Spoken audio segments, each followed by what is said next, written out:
जब घड़ी का काटा करता है 4 बजे का इशारा तो खबरों से हाई हो जाता है पारा। क्योंकि 4 बजे हम चक्रव्यूह के साथ आपके सामने पेश होते हैं। नमस्कार, कैपिटल टीवी उत्तर प्रदेश में आपका स्वागत है और मैं आपके साथ प्रिया बिस्ट। आज चक्रव्यूह में सबसे पहले बात सीएम योगी की सौगात की, दूसरी खबर जाली नोटों के कारोबार से जुड़ी है, तीसरी खबर ज्ञानव्यापी से जुड़ी है और आखिर में बात योगी सरकार के बड़े आदेश की। तो चलिए शुरू करते हैं। पहली खबर में बात सीएम योगी की सौगात की। उत्तर प्रदेश की योगी आदित्यनाथ सरकार ने किसानों और उद्यमियों के लिए बड़ा फैसला लिया है। प्रदेश में अब 154 औद्योगिक क्षेत्रों में स्थापित इंडस्ट्रीज को नगर निगम और यूपी सीडा दोनों को अलग अलग टैक्स नहीं देना होगा। साथ ही धान खरीद को भी मंजूरी दे दी गई है। इंडस्ट्रियल एरिया के तहत आने वाले उद्योगों को केवल यूपी सीडा को मेंटेन चार्ज देना होगा। मंगलवार को कैबिनेट में बाई सर्कुलेशन औद्योगिक विकास विभाग के इस प्रस्ताव को मंजूरी दी गई। इस मंजूरी से उद्योगों को सालाना नगर निगम को दिए जाने वाले टैक्स के रूप में हर साल लाखों रुपए की बचत होगी। अभी तक ये व्यवस्था नोएडा प्राधिकरण में लागू है।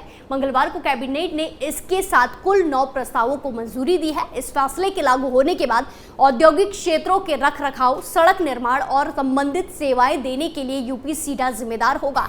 अभी तक नगर निगम और यूपी सीडा दोनों की अलग अलग जिम्मेदारी होने के चलते औद्योगिक क्षेत्रों का मेंटेनेंस नहीं हो पाता था। दोनों विभाग एक दूसरे के ऊपर दोषारोपण करते थे। इंडस्ट्री विभाग के एक वरिष्ठ अधिकारी के मुताबिक इस फैसले से औद्योगिक क्षेत्रों का विकास और रखरखाव दोनों बेहतर तरीके से हो सकेगा। प्रदेश भर के उद्यमी इस दोहरी टैक्स प्रणाली को खत्म करने की मांग कर रहे थे। इसको लेकर अलग अलग औद्योगिक संगठनों ने इंडस्ट्री विभाग के अधिकारियों को ज्ञापन भी दिया था। कैबिनेट बाई सर्कुलेशन में मंगलवार को शहरी निकायों में केंद्रीय सेवा के पदों के कैडर रिव्यू को मंजूरी दी गई। इस कैडर रिव्यू के बाद अब शहरी निकायों में मौजूदा जरूरत के मुताबिक पद बढ़ाए जाएंगे। छोटे शहरी निकायों यानी नगर पंचायतों और नगर पालिका परिषद में अब तक कम पद थे, जबकि काम की जरूरत के मुताबिक वहां पर ज्यादा पदों पर तैनाती की आवश्यकता महसूस की जा रही थी। इसके संबंध में विभाग ने कैडर रिव्यू का प्रस्ताव भी तैयार किया था। इस प्रस्ताव को 15 मार्च को विभागीय कर्मचारियों के बीच जारी किया गया था और उनमें 1 महीने में आपत्तियां मांगी गई थी। वहीं दूसरी तरफ नगर पालिका परिषदों में आबादी के मुताबिक हॉर्टिकल्चर और अन्य विभागों के लिए भी पदों के लिए सृजन को मंजूरी दे दी गई है। वहीं सफाई निरीक्षकों के साथ ही अब पर्यावरण अधिकारी, वरिष्ठ पर्यावरण अधिकारी, स्वच्छता अधिकारी आदि पदों के सृजन और उन पर तैनाती की मंजूरी दी गई है। वहीं आपको बता दें कैबिनेट ने धान खरीद को मंजूरी दे दी गई है। इस नीति के तहत किसानों की धान खरीद में 48 घंटे के भीतर ऑनलाइन भुगतान किया जाएगा। इस नीति में धान खरीद के लिए एजेंसियां तय की गई हैं। साथ ही 4000 से अधिक क्रय केंद्र खोलने के प्रस्ताव को भी मंजूरी दी गई है। पश्चिमी उत्तर प्रदेश में धान की खरीद 1 अक्टूबर से शुरू होनी है। वहीं प्रदेश के बाकी हिस्सों में धान खरीद 1 नवंबर से शुरू होगी। खबरों में आगे बढ़ते हैं, जहां यूपी के कुशीनगर में जाली नोटों का कारोबार करने वाले एक बड़े अंतर्राष्ट्रीय गिरोह का पर्दाफाश हुआ। चौंकाने वाली बात यह है कि इस गिरोह का मास्टरमाइंड सपा नेता था। पुलिस ने समाजवादी पार्टी के नेता रफीक खान के साथ साथ 10 लोगों को गिरफ्तार किया है। पुलिस पूरे मामले की जांच कर रही है। इसी बीच अब इस मामले में भारतीय राष्ट्रीय कांग्रेस की राज्य इकाई के पूर्व अध्यक्ष अजय कुमार लल्लू को पुलिस नोटिस भेज सकती है। नकली नोट कांड में पुलिस पूर्व प्रदेश अध्यक्ष अजय राय को भी पूछताछ के लिए नोटिस भेजेगी। कुशीनगर नकली नोट मामले में एसपी संतोष मिश्रा ने इस मामले में टेरर लिंक से इनकार नहीं किया है। इस मामले में पुलिस ने नेताओं के संबंधों से भी इनकार नहीं किया है। एसपी मिश्रा ने कहा कि जो भी होगा उसे छोड़ा नहीं जाएगा। उन्होंने आगे कहा कि कई ऐसे नेता हैं जिनकी पिक्चर इन अपराधियों के साथ आई है, उनकी भी जांच होगी। इसी के साथ एसपी ने इस केस में कंपनी के संबंधों से भी इनकार नहीं किया है। कुशीनगर पुलिस की टीम नेपाल भेजी जाएगी, जिसके अलावा विदेशी फंडिंग और मनी लॉन्ड्रिंग की भी जांच होगी। दरअसल अजय लल्लू की तस्वीर गिरफ्तार आरोपी औरंगजेब के साथ सामने आई है। एसपी ने कहा है कि गिरफ्तार आरोपी के सभी संबंधों की तलाशी की जा रही है। कुशीनगर के पुलिस कप्तान ने कुछ नेताओं से भी पूछताछ की बात मानी है। वहीं आपको बता दें कि रफी खान नेपाल, यूपी, बिहार बॉर्डर पर नकली नोटों की सप्लाई करवाता था। पुलिस ने जिन 10 आरोपियों को पकड़ा है उनमें औरंगजेब, मोहम्मद रफी खान, नौशाद खान, शेख जमालुद्दीन, परवेज इलाही उर्फ कोसर, अफरीदी, नियाजुद्दीन उर्फ मुन्ना, मोहम्मद रफीक उर्फ बबलू खान, रेहान खान उर्फ सद्दाम, हाशिम खान और सिराज हशमीती शामिल हैं। रफीक खान समाजवादी पार्टी लोहिया वाहिनी का राष्ट्रीय सचिव है, तो नौशाद खान समाजवादी पार्टी के सांस्कृतिक प्रकोष्ठ का उपाध्यक्ष है। अगली खबर वाराणसी के विवादित ज्ञानवापी परिसर में स्थित वजूखाने की, जिसका सर्वेक्षण आर्कोलॉजिकल सर्वे ऑफ इंडिया से कराए जाने की मांग से जुड़े मामले में इलाहाबाद हाईकोर्ट में मंगलवार को एक बार फिर सुनवाई हुई। सुनवाई में हिंदू पक्ष की तरफ से दलीलें पेश की गई। हिंदू पक्ष ने सुनवाई में वजूखाने के सर्वेक्षण को विवादित परिसर का रिलीजियस कैटेगरी निर्धारित करने के लिए बेहद जरूरी बताया। कहा गया कि शिवलिंग को छोड़कर वजूखाने के बाकी हिस्से का भी सर्वेक्षण कराया जाना चाहिए। हिंदू पक्ष की तरफ से मंगलवार को कोर्ट में दलील दी गई कि हाईकोर्ट ने पिछले साल कथित शिवलिंग की कार्बन डेटिंग का आदेश दिया था, जिस पर सुप्रीम कोर्ट ने रोक लगा दी थी। दलील दी गई कि उस याचिका में शिवलिंग का सर्वेक्षण कराए जाने की मांग थी, जबकि राखी सिंह की इस याचिका में शिवलिंग को छोड़कर वजूखाने के बाकी हिस्से का सर्वेक्षण कराए जाने की मांग की गई है।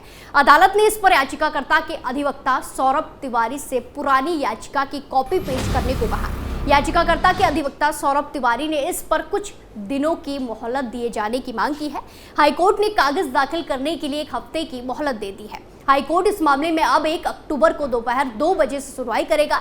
मामले की सुनवाई जस्टिस रोहित रंजन अग्रवाल की सिंगल बेंच में हो रही है। इस मामले में ज्ञानवापी मस्जिद की इंतजामिया कमेटी पिछले महीने ही अपना जवाब दाखिल कर चुकी है। मस्जिद कमेटी के हल्फनामे में राखी सिंह की एक अर्जी को खारिज किए जाने की सिफारिश की गई है। मस्जिद कमेटी की तरफ से कहा गया है कि सुप्रीम कोर्ट ने वजूखाने परिसर को पूरी तरह संरक्षित रखने का आदेश दिया है। ऐसे में उस जगह पर कोई सर्वेक्षण नहीं किया जा सकता।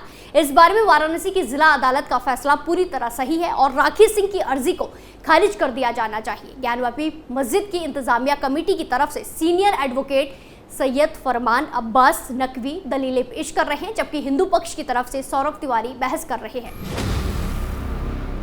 आखिरी खबर योगी सरकार के बड़े आदेश की, जहां खाने पीने की चीजों में गंदगी के खिलाफ उत्तर प्रदेश की योगी सरकार ने अब बड़ा कदम उठाया है।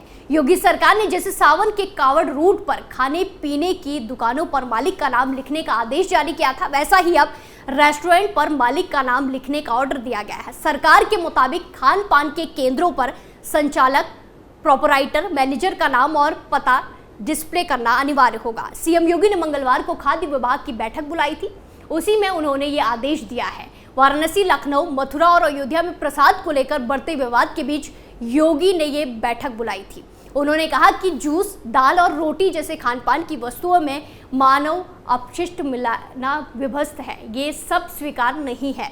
मुख्यमंत्री ने प्रदेश के सभी होटलों, ढाबों, रेस्टोरेंट संबंधित प्रतिष्ठानों की गहन जांच, सत्यापन के भी निर्देश दिए हैं। साथ ही लोगों की स्वास्थ्य सुरक्षा सुनिश्चित करते हुए नियमों में आवश्यकता अनुसार संशोधन के भी निर्देश दिए। वहीं सरकार ने क्या गाइडलाइन जारी किए हैं, चलिए उस पर नजर डालते हैं। ढाबों, रेस्टोरेंट, खान पान के प्रतिष्ठानों की सघन जांच होगी।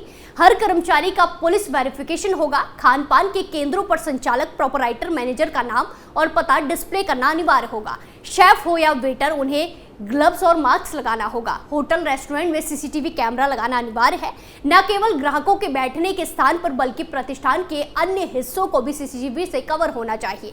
यह सुनिश्चित किया जाए कि हर प्रतिष्ठान संचालक सीसीटीवी की फीड को सुरक्षित रखेगा और आवश्यकता पड़ने पर पुलिस स्थानीय प्रशासन को उपलब्ध कराएगा। गंदी चीजों की मिलावट की तो संचालक, प्रोपराइटर पर भी कठोर कार्रवाई होगी। खान पान के केंद्रों पर साफ सफाई होनी चाहिए। यह सुनिश्चित किया जाए कि खाद्य पदार्थों को तैयार करने और सर्विस के समय संबंधित व्यक्ति मास्क, ग्लव्स का उपयोग जरूर करें। इसमें किसी प्रकार की लापरवाही नहीं होनी चाहिए।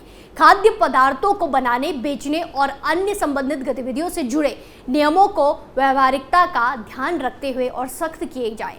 नियमों की अवहेलना पर तत्काल कार्रवाई होनी चाहिए। चक्रव्यूह फिलहाल के लिए इतना ही, फिर पेश होंगे सनसनीखेज खबरों के साथ। बाकी तमाम खबरों के लिए देखते रहिए कैपिटल टीवी उत्तर प्रदेश। नमस्कार।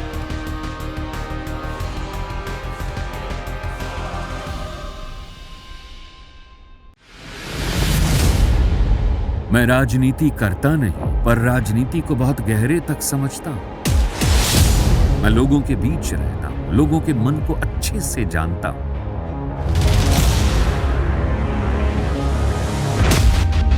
पब्लिक और पॉलिटिक्स की हर नब्ज को खूब पहचानता हूं। संघर्ष की सियासत से सत्ता के सिंहासन तक मैं हर खबर से खरा सच निकालता हूं। ना कोई दौड़, ना कोई race. Capital TV, Uttar Pradesh.